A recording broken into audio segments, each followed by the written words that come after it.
lapho nje kuma complaints kake ngicabanga undodana kaZuma uDuduzane uDuduzane Zuma uyiwela ngithi noDuduzile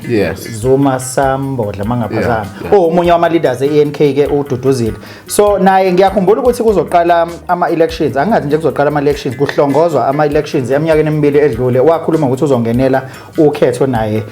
uzongenela ukhetho as a president kodwa ke wase eqala ke waqala ilokhuzana AGC All Game Changers uyazi ngangithi mhlambe it's a clothing range mhlambe kanjani kwaba kanjani ngaye no ngiyayikhumbula leyo nto no into ayenza wagcina ebuyele IEC wayocela ukuthi balisusa iqembu lakho ohlwini lamaqembu azogada ngiyacabanga ukuthi ezizinto ezidukisa uDuduzane ilento ukuthi yabona uma ngabe uyicelebrate ubona ulandelwa kakhulu amantombazane ekuthanda ethi hey wazwana structure si right awafunda kahle wanjani kuthiwa siyamthanda usibanibani awu isoka lethu noma icrush yami ebese umuntu ecabanga ukuthi mhlawumbe he can even run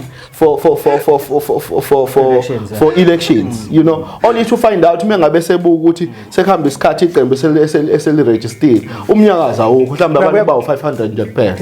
kuyabhekeka indaba ezisi 500 kunomehluko yini phakathi ukuthi iyiphi gender ekulandelayo uma uzoqala iqembu lezepolitiki noma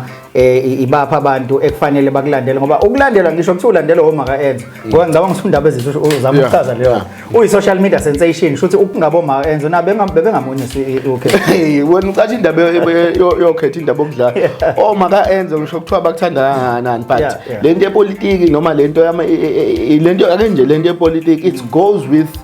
so many things ugazi lakhe luyamene nokuthi uyindodana kaMengameli wezwe uJacob Zuma so manje yena mengabe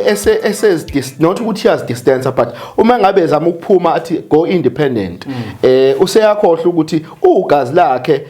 noma ipower ngaba nayo ngokwezepolitiki ngoba ngabe usondelene nokuthi useduzane nobaba wakhe uJacob Zuma if engekho eduzane noJacob Zuma is good as a celebrity of the social media.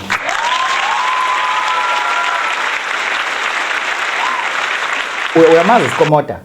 yamazi lo waseLimpopo uSikomota waseLimpopo ize uqale ze social media sensation manje uhamba wonke ama events amakhulu engathi ilokhuzana yakhe igama lakhe noma ibrand yakhe iyakhula because ubese London last week